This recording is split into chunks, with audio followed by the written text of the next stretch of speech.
Most powerful people you've ever met, they're not the loudest in the room. They're not yelling. They're not commanding your attention. In fact, they barely speak at all. And yet, when they do say something, everyone leans in. There's something about that person, something that just makes you listen. You know exactly who I'm talking about. Maybe it's someone from your work. Maybe it's someone you went to school with. Maybe it's someone you met once and never forgot. The kind of person who doesn't need to prove anything. They just exist in a space, and people respond differently. Here's the thing that nobody actually talks about. Real power doesn't look like what you think it looks like. You've been taught your whole life that power is loud, power is aggressive, power is dominating the room, power is talking over people, power is being the funniest person, the smartest person, the person who wins every argument. But the most dangerous people I've ever encountered, they're not trying to impress anyone. They're not performing. They're not competing. They're just calm, genuinely calm. And that terrifies people way more than aggression ever could. Think about it. When someone's yelling at you, screaming at you, trying to intimidate you, what's actually happening? You know exactly what they're feeling. You can read them. You can predict them. You know which buttons to push. You understand their emotional state completely. You've got them figured out. But when someone stays completely calm while you're losing your mind, you can't read them. You can't predict them.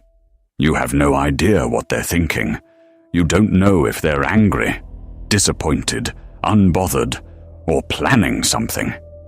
You have no information. And that unpredictability, that's what actually creates fear. Not the fear of physical threat. The fear of not being able to control the situation. The fear of not being able to move someone with your emotion. The person who controls their reaction controls the entire interaction. Not because they're stronger, because they're impossible to manipulate. Think about every time you've lost an argument. Not because you were wrong about facts, but because you got emotional. You raised your voice. You got defensive. You started explaining yourself frantically, and the other person just watched you spiral. Most conflict isn't even about who's right. It's about who can stay cool the longest. And the person staying cool always wins, even if they're technically wrong about the subject matter. The composure itself is the power. It's the signal that says, I'm not moved by this. I have options. I don't need this to go a certain way. And people pick up on that immediately. Let me break down what's actually happening in your brain when you lose composure. Your brain has something called the amygdala. It's your emotional alarm system, your panic button, your ancient survival mechanism from when we were living in the jungle, when you're constantly triggered, constantly reacting to stuff around you. That amygdala is basically hijacking your whole system. It takes over completely. Your prefrontal cortex, your thinking brain, goes offline. You can't think clearly about anything. You can't strategize. You can't plan anything. You're just reacting, like a pinball machine getting hit by flippers constantly. The amygdala is designed to keep you alive in immediate physical danger. Predator shows up. You react instantly. No thinking required. Run or fight. Your body floods with cortisol and adrenaline. Your heart rate spikes. Your breathing gets shallow. You're in survival mode. But in modern life, that same amygdala is reacting to emails, to text messages from people, to criticism from people who don't even matter, to rejection on social media, and you're responding with the same intensity as if a lion just jumped at you. Your body doesn't know the difference. Your nervous system is flooding with the same chemicals. Your threat detection system is set to maximum, and you're walking around in constant low-level panic, which means you're constantly reacting, constantly defensive, constantly trying to prove yourself. But here's where it gets interesting. There's another part of your brain called the prefrontal cortex. That's your thinking brain, your rational brain, your strategic brain, your future planning brain, and the gap between stimulus and response. That gap is literally where your freedom exists. That gap is where your actual power lives. Most people have a 0-second gap. They feel something and immediately react. Someone insults them and they fire back instantly. Someone challenges them and they get defensive immediately. Someone disrespects them and they explode or shut down. No thought process at all, just pure reaction, automatic response, like touching a hot stove and pulling your hand back. Except they're doing this with every human interaction. But what if you could build a gap? What if you could create space between what happens and how you respond? Even a 1-second gap changes everything. Even a 3-second gap changes everything. That space is where you choose your response instead of reacting automatically. That space is everything. I'm not talking about suppressing emotions. I'm not talking about becoming a robot. I'm talking about choosing your response.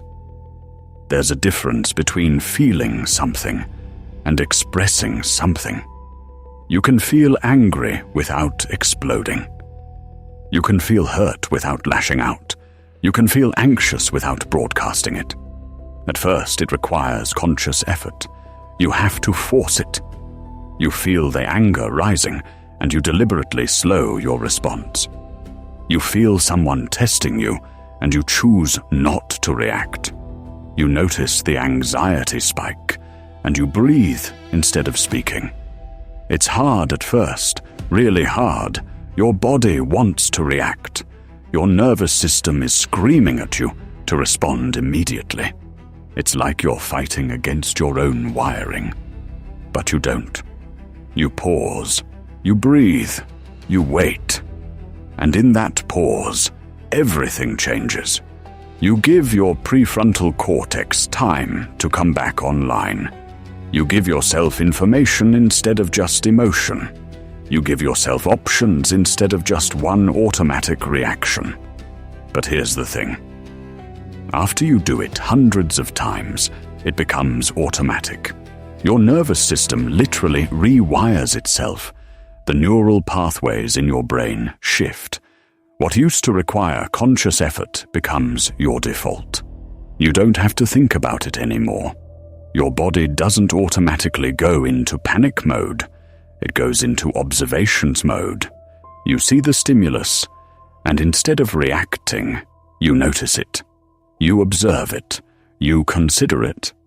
And then you choose your response. That's the shift. That's when you've actually built something real. And then something crazy happens in how people treat you. People stop trying to bait you. They stop testing you because they realize the normal manipulation tactics don't work on you. You don't get angry when they want you to. You don't get defensive when they poke you. You don't react when they try to provoke you. And respect replaces all that testing. That's when you know you've actually built something real. It's not an act anymore. It's your actual baseline. And people feel that difference immediately. Now here's the part that most people get completely wrong. They think detachment means you don't care about anything. That you're cold. That you're emotionally unavailable. That you don't love people or invest in relationships.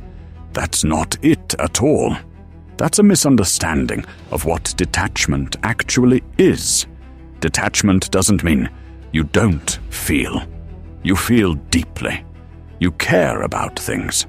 You have passions and interests and things that matter to you. But you care about the right things. You're selective about where you place your emotional energy. You care about your goals, your integrity, your growth, your direction, your actual values, things that are in your control. But you stop being attached to what random people think about you in moments. You stop needing approval constantly from every single person you interact with. You stop checking to see if everyone's happy with you. You stop sacrificing your actual values to get temporary acceptance. And that's where the real power emerges. Here's the psychology of it. When you're desperate, you're predictable. People can see it from a mile away. They can smell it. It's written all over your body language. You're too eager. You're too accommodating. You're trying too hard. And once they know they can trigger you with certain things, they own you. They know exactly what to say to make you react. They know the buttons to push. They know which insults land. They know which abandonment threats terrify you. They know which compliments make you comply. They know the exact leverage to get what they want from you. And they use that knowledge. It might be intentional, or it might be subconscious, but they're using it.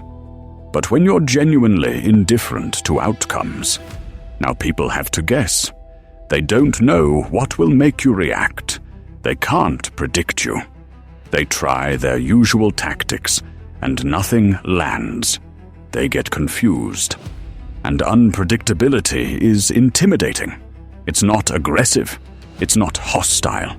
It's just confusing to people who are used to controlling situations through emotional leverage. Let me be specific about what this looks like in real life. If someone disrespects you, most people work overtime trying to convince that person to like them. They over-explain themselves. They justify their actions. They ask clarifying questions. They provide detailed context. They seek reassurance about their worth. They apologize for things they didn't do. They actually make themselves smaller to fit the other person's perception. It's exhausting to watch. And it signals to the other person that they won. They got under your skin. Your self-worth depends on their approval. So they keep disrespecting you because it works. It gets a reaction. But a detached person, they simply adjust their behavior. No drama, no long explanation, no anger, no attempt to convince them, no seeking of approval, just quiet correction. I don't do that, and they move forward. They go about their day. They reduce their investment in that relationship. They stop trying so hard. They stop seeking that person's validation. It's like a switch flips, and suddenly that person doesn't have power over them anymore, and that person immediately gets the message. Oh, this person is serious about their boundaries. This person doesn't need my approval to feel good about themselves. This person is willing to walk away. This person values themselves more than they value being liked by me. Boundaries backed by genuine indifference. Those are the strongest boundaries possible, because the person knows you won't compromise just to avoid being alone. You won't shrink yourself just to keep them comfortable. You won't abandon your values to maintain the relationship. You're genuinely willing to lose the relationship to maintain your integrity. And people feel that. There's something about that certainty that makes them respect you. Even if they didn't before, even if they've been disrespecting you for years, when they suddenly realize you're serious about boundaries, the dynamic shifts completely. They either change how they treat you, or they disappear. And honestly, either outcome is a win for you. Because if they change, you've got a healthier relationship. And if they disappear, you've eliminated someone who was draining you. Win-win. Once people can predict you, they own you. Full stop. I'm gonna say that again because it's critical. Once people can predict you, they literally own you. They know which buttons trigger you. They know which moments you'll break. They know exactly how to navigate you. They know when you're being fake and when you're being real. They know your patterns, your habits, your breaking points, your vulnerabilities, your insecurities, your triggers, and they use that information. It's like you've given them your instruction manual, but when they can't predict you, the power flips. Now you're holding the cards, and they have to be careful around you. They can't use their usual tactics. They can't manipulate you the way they manipulate other people. They have to treat you with respect because they don't know how you'll respond. Being unreadable isn't about being cold or emotionally unavailable. It's not about being mysterious for mysterious sake. It's about not revealing everything automatically. Most people vomit their entire inner world into conversations. They explain their plans before they've even started executing. They complain about obstacles they're facing. They seek constant reassurance about whether they're doing the right thing. They overshare personal struggles. They broadcast their insecurities. They give detailed explanations of why they made decisions. They tell people about their doubts and fears. They narrate their entire thought process. And in doing all that, they give people a complete map, a roadmap of how to navigate them, how to manipulate them, what leverage works on them, what will make them comply. But strategic people reveal information selectively. They announce plans only after execution's already underway, when you already can't stop them. They don't complain about obstacles. They navigate around them quietly and show up with results.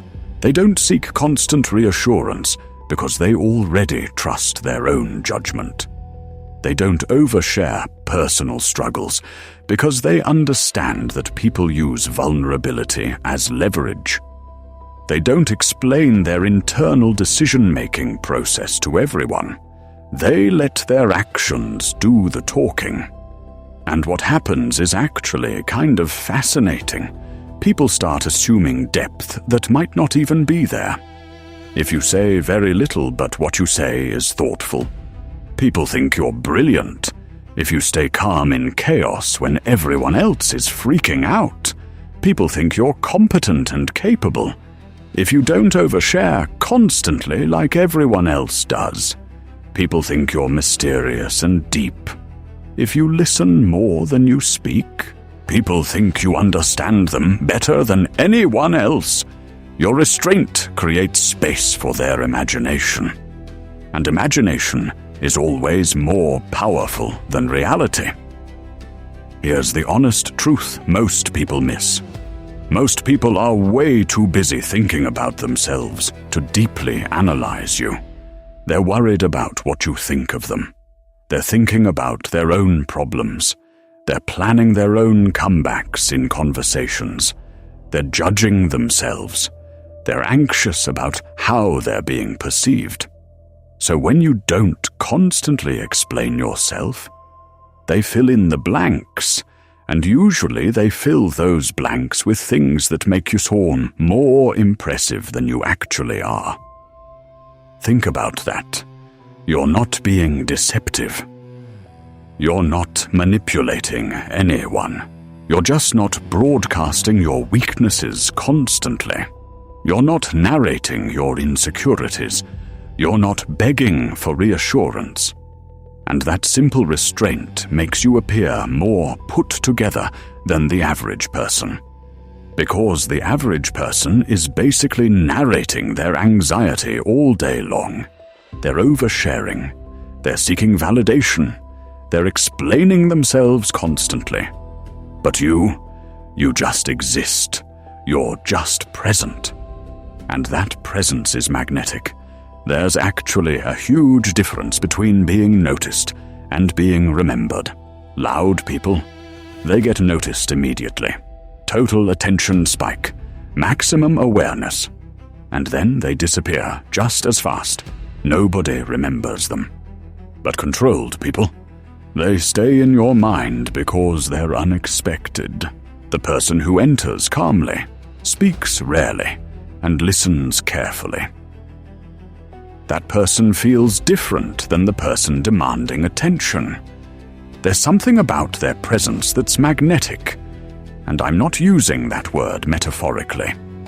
People actually move toward centered individuals. It's biology, it's psychology, it's how humans respond to confidence and stability. When you appear rushed, people unconsciously assign you lower status. When you appear patient, people assume you must be higher status, because only people with options can afford to be unhurried, right? If you're desperate, you're urgent. You need the outcome. Your survival depends on it. But if you're abundant, if you have options, you can be patient. You can wait. You can observe. So movement matters. Speed matters. Eye contact matters. Posture matters. All of these tiny details communicate your internal state. And internal state is everything. If you're anxious internally, your hands fidget, your voice gets higher, your speech accelerates. You're basically telegraphing your anxiety to everyone. People feel it. But if you're calm internally, your movements slow down, your voice deepens, your breathing stabilizes. You take up space without being aggressive about it. People respond to those signals instantly. Before you even open your mouth, your body language is communicating before your words do. So how do you actually build that inner calm? You can't fake it for long. People sense fakeness from a mile away. They notice the inconsistency. They see through the performance. It has to be real. And real comes from repetition. You deliberately practice responding calmly to small frustrations. Your coffee takes 2 minutes longer than expected. Do you stay calm? Yes. You don't spiral about it. Someone cuts you off in traffic. Do you stay calm? Yes. You don't rage. You don't curse them out. You just acknowledge it and move on. Your flight gets delayed. Do you stay calm? Yes. You don't complain to everyone. These small moments train your nervous system. After doing this thousands of times, your baseline shifts. Your nervous system defaults to calm, not because you're emotionally numb, but because you've proven to yourself that most things aren't actually emergencies. That's not meditation. That's not therapy. That's just repetition and reality testing. And once you have that baseline, everything changes. People approach you differently. Opportunities come easier. Conflicts resolve faster. You think more clearly. You make better decisions. You attract different kinds of people into your life. You begin to notice something as you grow stronger within yourself. Most conflicts around you are not battles of strength. They are battles of emotion. People lose control long before they lose position. They speak when they should observe. They react when they should wait. They get emotional when they should stay strategic. And in that moment, they give away their power without realizing it. Real respect begins the moment you stop abandoning yourself to please others. I'm not talking about being harsh. I'm not talking about being cold or distant, just being honest about your limits, just knowing where you end and where other people begin. Most men have this problem where they confuse kindness with submission. They say yes when they want to say no. They tolerate disrespect to avoid confrontation. They literally shrink themselves to make other people comfortable. They prioritize other people's happiness over their own integrity. And it feels safe in the moment. I get it. Less conflict, less stress, less chance of abandonment. But over time, it erodes you internally. You start resenting people. You feel invisible because you've made yourself small. You lose energy trying to be palatable to literally everyone. You develop bitterness because you sacrificed so much, and nobody even appreciated it. But self-possession changes that completely.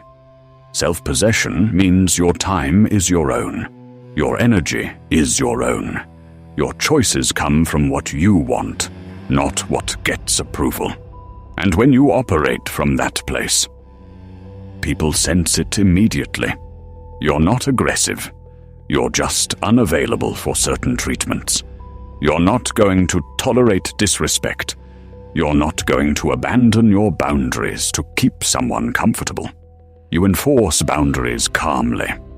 I don't do that. That's it. No long explanations, no anger, no justification, just firmness.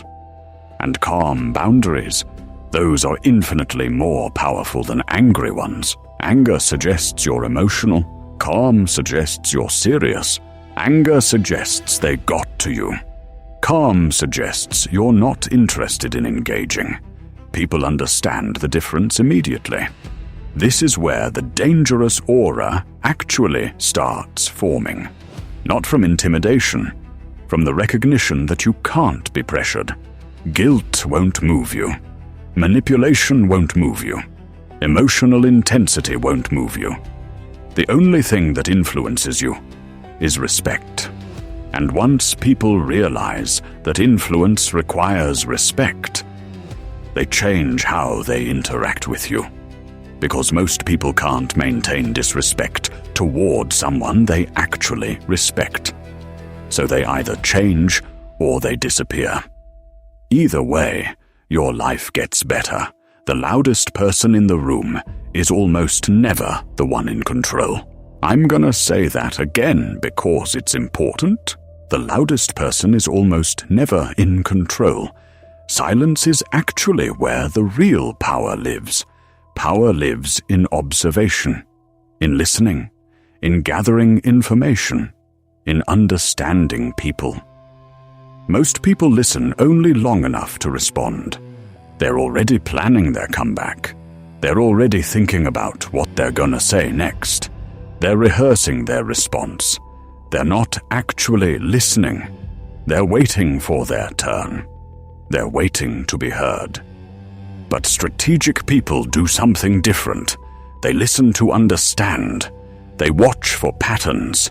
They notice when someone's words don't match their actions. They recognize when someone's motivated by fear versus ambition. They see the subtext, the stuff underneath, the real message beneath the words. They notice body language. They notice tone. They notice what's not being said. And once you understand people, really understand them, you stop being surprised. Surprise requires reaction. But understanding lets you respond strategically. You already know what this person will do because you've watched their patterns. You already know what they fear. You already know what they want.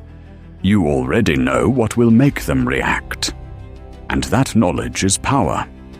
The person gathering information always has advantage over the person broadcasting it. Silence forces others to fill the gap. And what they say when they fill that gap, that's where the truth lives, not in what they've prepared, in what they spontaneously say. So you develop this habit. You listen more than you speak. You ask questions instead of making statements. You observe reactions instead of demanding compliance. You wait instead of rushing to fill silence. And here's what happens. People perceive you as thoughtful, deep, intelligent, because you're considering their words instead of planning your next point. You're actually hearing them. And being heard, that's rarer than people realize. Most humans feel perpetually unheard because people are too busy talking. Everyone's in their own head. Everyone's worried about themselves. But you're different. You're listening. You're observing. You're thinking about what they actually said.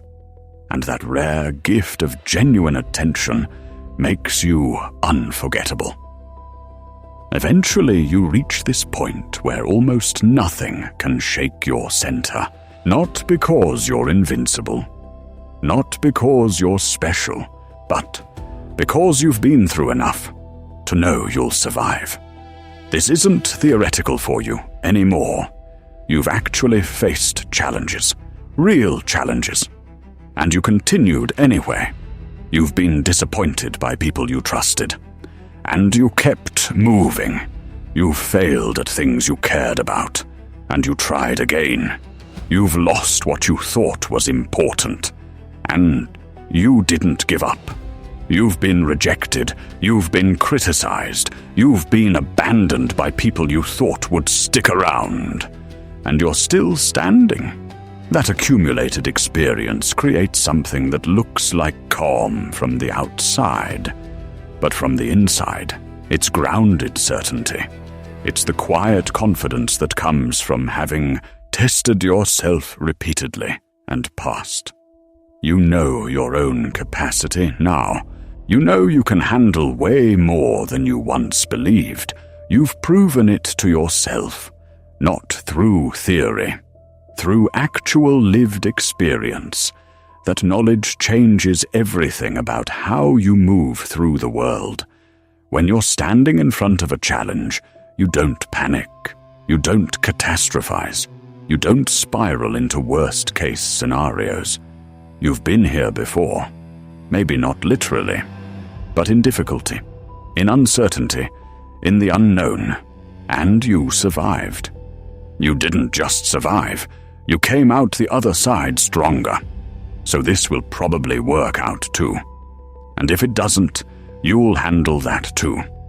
That perspective, that radical lowering of anxiety about outcomes, that's what makes you unbreakable. Not because nothing affects you, but because nothing defines you permanently. A failure doesn't mean you're a failure. A rejection doesn't mean you're unworthy. A setback doesn't mean you're on the wrong path. These are just data points, information about what's not working so you can adjust. You experience setbacks as information, not identity attacks. You see criticism as data, not rejection. You understand failure as a required part of growth, not proof of inadequacy. This is the mind of someone who actually builds things, someone who actually creates, someone who actually succeeds. Because success requires failure. It requires testing things that don't work. It requires getting feedback that stings. It requires adjustment and iteration. The fragile person sees a setback and thinks, I'm a failure. I should give up. The resilient person sees the same setback and thinks, that didn't work. What's next? Same event, completely different meaning. And that difference compounds over decades. The resilient person tries 100 things. 97 don't work. 3 do something interesting. They scale those 3. They keep iterating. The fragile person tries 5 things. 4 don't work immediately. They quit. They tell themselves they're not good at this. They go back to what's safe and familiar. After 10 years, these 2 people have completely different lives. Not because one's smarter, because one didn't quit. One didn't accept the story that difficulty means it's wrong, and that persistence, that refusal to break, that creates presence, that creates an aura. People sense when someone isn't easily defeated, when someone's been through the gauntlet and still shows up, when someone's failed multiple times and kept going anyway. That's what builds respect, not perfection, not having everything figured out, not never failing. Persistence, the willingness to continue when it's hard. Now I want to talk about something that most people completely miss about this entire process. Building a dangerous aura isn't about becoming someone different. It's about becoming more yourself. A lot of people think they have to adopt some persona, some character, some version of themselves that's more impressive. But that's not it at all. It's actually the opposite. The dangerous aura comes from you being genuinely, authentically yourself, but a self that's grounded, a self that's not desperate for approval, a self that knows what it stands for. Because most people are living as a watered-down version of themselves. They're constantly adjusting to get approval. They're constantly shrinking. They're constantly performing for the audience. But you don't. You're just authentically you. And there's something magnetic about authenticity. There's something powerful about someone who's just genuinely comfortable with who they are. Someone who doesn't need everyone to like them. Someone who's okay with being misunderstood. Someone who's okay with not fitting in. That person has a presence.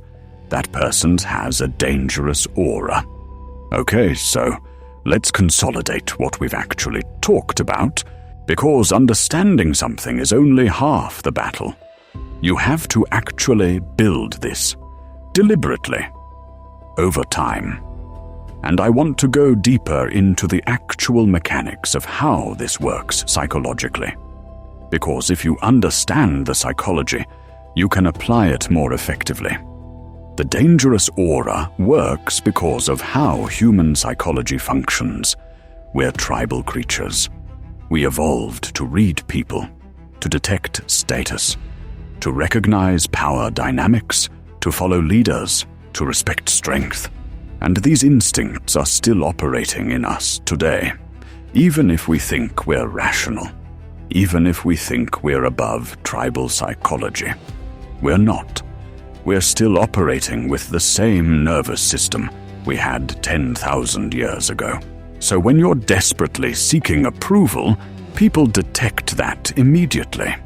Your nervous system is broadcasting that you need something from them. You're not self-sufficient. You're dependent on their good opinion. And that triggers a subtle power dynamic where they're higher status and you're lower. But when you're calm and detached, you're broadcasting the opposite. You don't need anything from them. You're self-sufficient. You have options, and that triggers the opposite dynamic where you're higher status. This isn't about arrogance. This isn't about thinking you're better than people. It's about actually knowing that you can survive and thrive on your own. And that difference is subtle but profound. People feel it.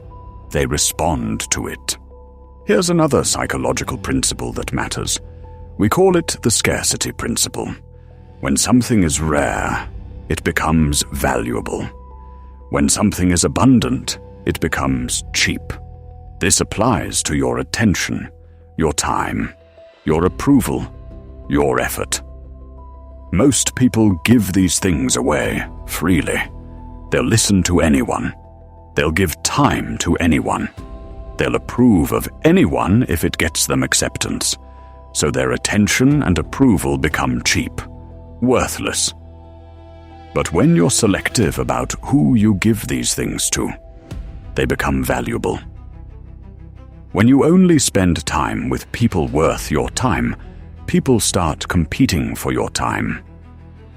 When you only approve of behavior that meets your standards, your approval becomes something people actually want.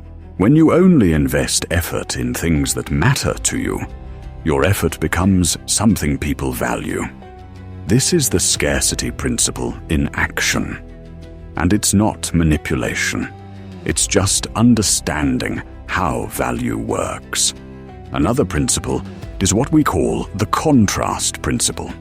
When someone is used to one behavior and suddenly experiences the opposite, it creates a psychological impact.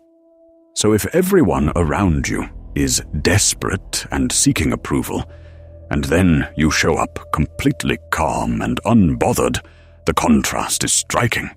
You stand out. Your behavior is unexpected. And unexpected things capture attention and create memory. This is why weird people are memorable. Not because they're better, but because they're different from what we expect. So, when you're different, when you're calm in chaos, when you're quiet in noise, when you're unbothered in a sea of anxious people, you create contrast, and that contrast makes you unforgettable. Another principle is what psychologists call the consistency principle. Once you do something repeatedly, people expect you to keep doing it. So if you establish yourself as someone who's calm under pressure, people expect you to stay calm. If you establish yourself as someone who doesn't tolerate disrespect, people stop disrespecting you. If you establish yourself as someone who follows through on what they say, people trust your word. This consistency becomes a self-reinforcing cycle. The more you act a certain way, the more people expect it. The more people expect it, the more you actually become it. It becomes a part of your identity. And that's powerful. The dangerous aura isn't something you create. It's something you become, through consistent behavior over time. And here's the practical part. The thing I actually want you to do.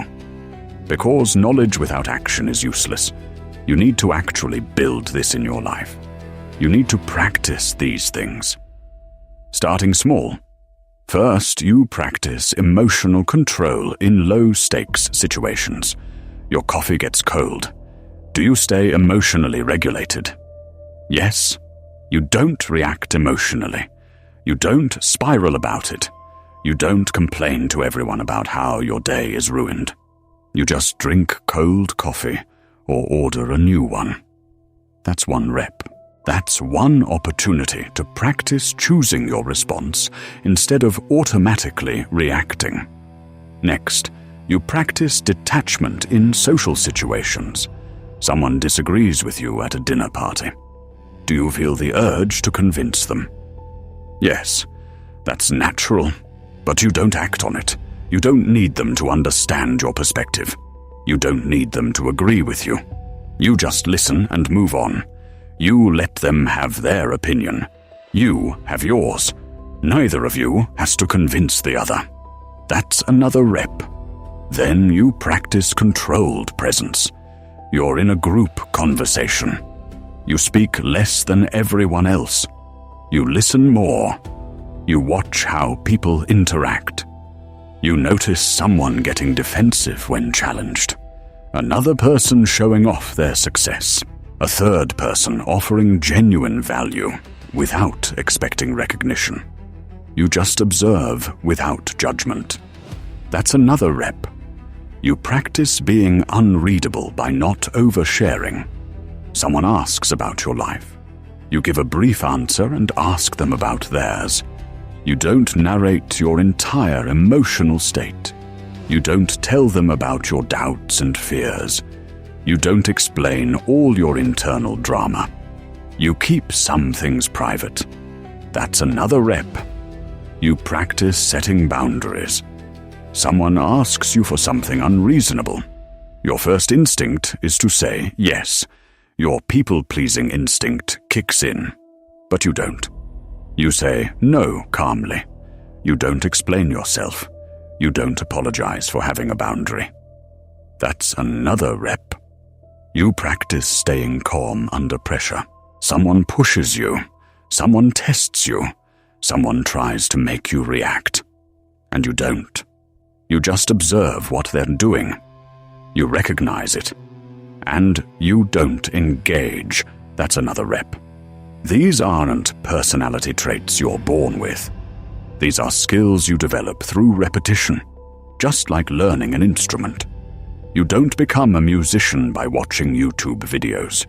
You become a musician by playing every single day, by practicing scales over and over, by making mistakes and adjusting, by playing the same piece 100 times until it's automatic.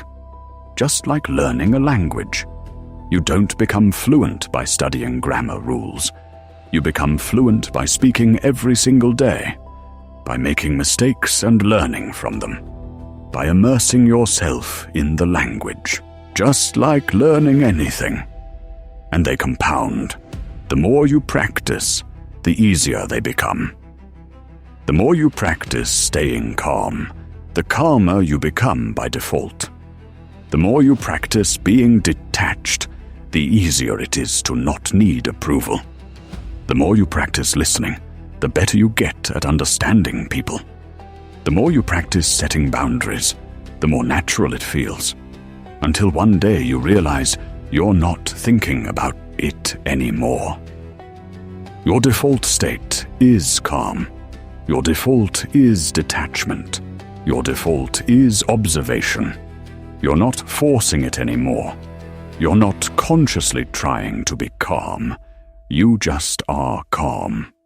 Because you've done it so many times that it's now your baseline. It's now your identity. And that's when you notice people treating you completely differently. Because it's real now. Not performed, not forced, real. And that's what makes the presence actually dangerous. Because people can't shake it, can't manipulate it, can't move you from it. It's not something you do, it's something you are. You're not trying to appear powerful anymore. You've just become someone who is. Here's something else that matters, and most people miss. This process isn't about becoming someone else. It's not about adopting some fake persona. It's not about pretending to be someone you're not. It's actually the opposite. Building a dangerous aura is about becoming more yourself, a more grounded version of yourself, a more authentic version of yourself, a version of yourself that's not desperate. Most people are living as a watered-down version of themselves. They're constantly adjusting. They're constantly shrinking. They're constantly performing for the audience, trying to be whoever they think people want them to be. But you don't. You're just authentically you. And there's something magnetic about authenticity. There's something powerful about someone who's genuinely comfortable with who they are. Someone who doesn't need everyone to like them. Someone who's okay with being misunderstood. Someone who's okay with not fitting in. Someone who's okay with being alone. That person has a presence. That person has an aura. And it's actually dangerous because people can't control it. They can't make you react. They can't make you need them. They can't manipulate you. You're not dependent on them. You're just choosing to be around them if you want to. Your challenge now isn't understanding this information. You understand it. Your challenge is implementing it, building it, living it, starting today. And I want to give you some specific examples of what this looks like in real life. Because abstract principles are nice, but you need to see how this actually plays out. Let's say you're in a work meeting. Your boss just criticized your project in public, in front of your team. Everyone's watching to see how you'll react. The old version of you would get defensive immediately. You'd explain why the criticism isn't fair. You'd make excuses. You'd try to convince everyone that you did good work. You'd get emotional about it. And everyone would see that. Everyone would know that you're upset. Everyone would know that the criticism got to you. But the new version of you, you listen to the criticism. You don't defend yourself. You don't explain. You just nod and say thank you. And then you move on. You don't broadcast your feelings about it. You don't let it shake you. And what happens? Your boss is probably confused. They expected you to get defensive. Everyone else is confused. They expected you to react. But you didn't. You just received feedback like it was information, not a personal attack. And that changes how people perceive you. That's you building the aura. That's one small moment where you chose not to react. And every single moment like that adds up. Here's another example. You're on a date. The person is clearly not interested in you. They're on their phone. They're not asking you questions. They're not engaged. The old version of you would get anxious. You'd try harder to impress them. You'd talk more. You'd ask questions to fill the silence. You'd do whatever you could to get them interested. You'd basically perform for them. But the new version of you, you recognize the dynamic. You see that they're not interested. And you're okay with it. You're not desperate for this person's approval. You don't need this to work out. You don't need to convince them you're interesting. So you just relax. You be yourself. And one of two things happens. Either they notice your confidence and suddenly become interested, because confidence is attractive, or you just leave and move on to someone else. Either way, you win. That's you building the aura. Here's another one. Someone in your friend group starts talking about you behind your back. You find out. The old version of you would confront them immediately. You'd get angry. You'd demand an explanation. You'd try to make them feel bad about it. You'd probably end the friendship in an explosive way. The new version of you, you recognize the behavior. You understand that it reflects their character, not yours. You don't blow up. You don't confront them dramatically. You just distance yourself from them quietly. You reduce how much you invest in the relationship. You move on. And you don't seek their approval anymore. You understand that anyone who would talk about you like that isn't someone you need in your life. That's you building the aura. That's you making a choice based on your boundaries and values, not based on emotion. That's one moment of choosing calm over reaction. And there's 100 moments like that every single day. Every single one is an opportunity to build or to destroy the aura you're creating. Here's the thing, though. I want to be honest with you. This isn't easy at first. It requires you to go against your instincts. Your nervous system wants to react. Your ego wants to defend itself.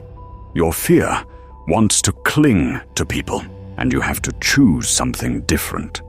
You have to choose calm when your body is screaming at you to react. You have to choose detachment when your heart is screaming at you to cling. You have to choose observation when your mouth wants to speak. It's hard. It's actually really hard. But here's the beautiful part. After you do it a few hundred times, it becomes easier. After you do it 1,000 times, it becomes automatic. After you do it for months, it becomes who you are. And then, it's not hard anymore. Then it's just natural. Then, you're not forcing it. You're just being you. The you that's actually strong. The you that's actually powerful. the you that people respect. And once you reach that point, everything changes. You'll notice it first in how people treat you. They stop testing you. They stop trying to manipulate you. They stop making disrespectful comments. They start treating you differently, with more respect, with more consideration. You'll notice it in how you feel. You'll have less anxiety, less stress, less internal conflict, because you're not at war with yourself anymore. You're not constantly seeking approval.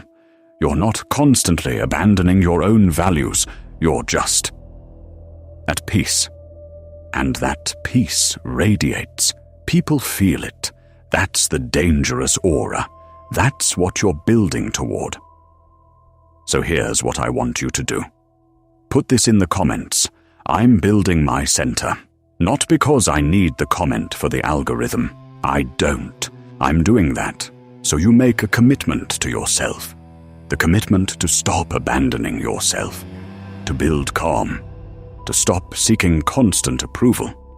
To become someone whose presence actually matters. Because here's the thing that most people miss. Most people wait for permission to change. They wait for things to get really bad before they take action. They wait for the right moment, the right time, the right circumstances. And they keep waiting. And nothing changes. But you don't have to do that. You can start right now, today, this moment. And the beautiful thing about starting now is that every single moment you practice creates compound growth. Every single moment where you choose calm instead of reaction. Every single moment where you choose detachment instead of desperation. Every single moment where you observe instead of react. Every single moment adds up. And after a week, you'll notice small changes. After a month, people around you will start noticing. After 3 months, it will be part of who you are. After 6 months, it will be undeniable. And after a year, you'll be a completely different person. Not in a fake way, but in an actual way. A deeper, more grounded, more peaceful version of yourself. Someone who's actually powerful. Someone who has a real presence. Someone who doesn't need anything from anyone. And that person is unstoppable. That transformation is absolutely available to you. But only if you choose it. Starting now. Not next week. Not after the new year. Not when things change. Now, starting with the next moment. Make sure you like this video. It helps me know what content is resonating with you. Subscribe for more frameworks that actually work. Frameworks that aren't just theory, but actually apply to your real life.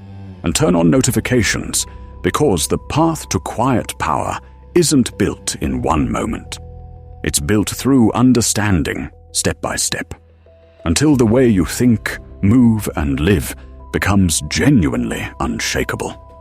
That's when everything changes. And that's what I'm here to help you build. So I'll see you in the next one.